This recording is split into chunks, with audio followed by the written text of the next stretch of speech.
ਸ਼੍ਰੋਮਣੀ ਗੁਰਦੁਆਰਾ ਪ੍ਰਬੰਧਕ committee ਵੱਲੋਂ ਅੰਤਰਿਮ committee ਦੀ meeting ਖਤਮ ਹੋਣ ਮਗਰੋਂ ਪ੍ਰੈਸ ਕਾਨਫਰੰਸ ਕੀਤੀ ਗਈ। ਇਸ ਮੌਕੇ ਐਸਜੀਪੀਸੀ ਪ੍ਰਧਾਨ ਹਰਜਿੰਦਰ ਸਿੰਘ ਧਾਮੀ ਵੱਲੋਂ ਮੀਡੀਆ ਨੂੰ ਸੰਬੋਧਨ ਕੀਤਾ ਗਿਆ। ਉਨ੍ਹਾਂ ਕਿਹਾ ਕਿ ਜਥੇਦਾਰ ਸਾਹਿਬ ਦੇ ਹੁਕਮਾਂ ਮੁਤਾਬਕ ਭਾਈ ਰਾਜੋਆਣਾ ਨਾਲ ਮੁਲਾਕਾਤ ਕੀਤੀ ਗਈ ਹੈ।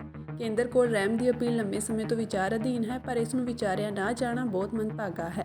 ਉਨ੍ਹਾਂ ਕਿਹਾ ਕਿ ਭਾਈ ਰਾਜੋਆਣਾ ਨੇ ਕਿਹਾ ਹੈ ਕਿ ਮੇਰਾ ਕੇਸ ਬੰਦੀ ਸਿੰਘਾਂ ਵਜੋਂ ਨਾ ਵਿਚਾਰਿਆ ਜਾਵੇ।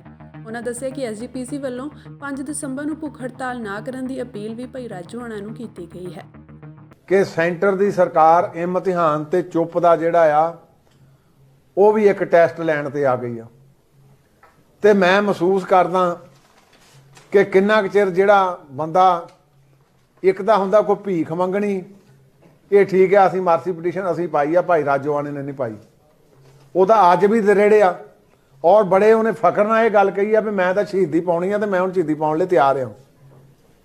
ਇਹ ਹੁਣ ਕੌਮ ਨੇ ਦੇਖਣਾ ਪਈ। ਫਿਰ ਦੂਜੀ ਥੋੜੀ ਜਿਹੀ ਉਹਨਾਂ ਨਾਲ ਜਿਹੜੀ ਸਾਡੀ ਬੈਠ ਕੇ ਗੱਲਬਾਤ ਹੋਈ ਸੀ ਉਹ ਇਹ ਸੀ, ਉਹ ਸਿਧਾਂਤਕ ਤੌਰ ਤੇ ਮੈਂ ਸਮਝਦਾ ਸਾਤੋਂ ਵੀ ਥੋੜਾ ਜਿਹਾ ਬੇਸੜਾਪਨ ਰਹਿ ਗਿਆ। ਜਿਹੜੇ ਬੰਦੀ ਸਿੰਘਾਂ ਦੀ ਸਜ਼ਾ ਮਾਫ ਆ ਉਹ ਹੈਗੇ ਬੰਦੀ ਸਿੰਘ ਜਿਨ੍ਹਾਂ ਦੀਆਂ ਲਾਈਫ ਇੰਪ੍ਰਿਜ਼ਨਮੈਂਟ ਆ ਤੇ ਉਹਨਾਂ ਦੀ ਹੈਗੀ ਡੈਥ ਸੈਂਟੈਂਸ। ਡੈਥ ਸੈਂਟੈਂਸ ਹਾਲੇ ਤੱਕ ਕਮਿਊਟ ਨਹੀਂ ਹੋਈ, ਉਹ ਹਾਲੇ ਲਾਈਫ ਇੰਪ੍ਰਿਜ਼ਨਮੈਂਟ ਦੇ ਵਿੱਚ ਨਹੀਂ ਹੋਈ। ਇਸ ਕਰਕੇ ਉਹ ਕਹਿੰਦੇ ਮੈਨੂੰ ਤੁਸੀਂ ਇਹ ਬੰਦੀ ਸਿੰਘਾਂ ਦੇ ਵਿੱਚ ਘੜੀਸੀ ਜਾਂਦੇ, ਬੰਦੀ ਸਿੰਘਾਂ ਦੇ ਵਿੱਚ ਤਾਂ ਮੈਂ ਆਉਂਦਾ ਹੀ ਨਹੀਂ। ਉਹਨਾਂ ਦੇ ਮੁਤਾਬਕ ਜਿਹੜੀ 2019 ਦੀ 550ਵੇਂ ਬਰੇ ਤੇ ਗੁਰੂ ਨਾਨਕ ਦੇਵ ਪਾਤਸ਼ਾਹ ਦੇ ਪ੍ਰਕਾਸ਼ ਦਿਹਾੜੇ ਦੇ ਉੱਤੇ ਜਿਹੜਾ 8 ਦਾ ਉਹਨੇ ਕੀਤਾ ਸੀ, ਉਹਨਾਂ 8 ਦੇ ਵਿੱਚੋਂ ਭਾਈ ਰਾਜੋਆਣੇ ਦੀ ਸਜ਼ਾ ਵੀ ਲਾਈਫ ਇੰਪ੍ਰਿਜ਼ਨਮੈਂਟ ਕਰਨ ਦੀ ਨੋਟੀਫਿਕੇਸ਼ਨ ਹੋਈ, ਉਹ ਚੰਡੀਗੜ੍ਹ ਵੀ ਕਿਹਾ ਸੀ। ਭਾਈ ਬਦਵਿੰਦਰਪਾਲ ਸਿੰਘ ਭੁੱਲਰ ਦੀ ਵੀ ਸਜ਼ਾ ਮਾਫੀ ਦੀ ਹੋਈ ਸੀ ਔਰ ਸਰਦਾਰ ਗੁਰਦੀਪ ਸਿੰਘ ਖੈੜਾ, ਭਾਈ ਗੁਰਦੀਪ ਸਿੰਘ ਖੈੜਾ, ਉਹਨਾਂ ਦੀ ਵੀ ਮਾਫ ਹੋਈ ਸੀ।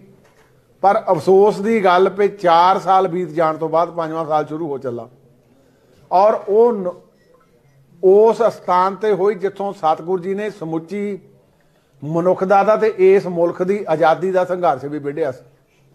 ਪਵਿੱਤਰ ਗੁਰਸ਼ਬਦ ਦਾ ਸਿਧਾਂਤ ਵੀ ਸਾਨੂੰ ਬਖਸ਼ਿਸ਼ ਕੀਤਾ ਸੀ। ਮੈਂ ਸਮਝਦਾ ਉੱਥੇ ਵਾਅਦਾ ਕਰਕੇ ਫਿਰ ਵਾਅਦਾ ਖਿਲਾਫੀ ਨਹੀਂ ਕਰਨੀ ਚਾਹੀਦੀ। ਸੋ ਭਾਈ ਬਲਵੰਤ ਸਿੰਘ ਰਾਜੋਆਣਾ ਉਹ ਕਹਿੰਦੇ ਮੈਂ ਕੋਈ ਭੀਖ ਨਹੀਂ ਮੰਗਦਾ, ਮੈਨੂੰ ਜੋ ਵੀ ਉਹਨਾਂ ਨੇ ਜੇ ਕੈਪੀਟਲ ਪਨਿਸ਼ਮੈਂਟ ਦਿੱਤੀ ਤੇ ਮੈਂ ਉਹਦੇ ਲਈ ਤਿਆਰ ਹਾਂ।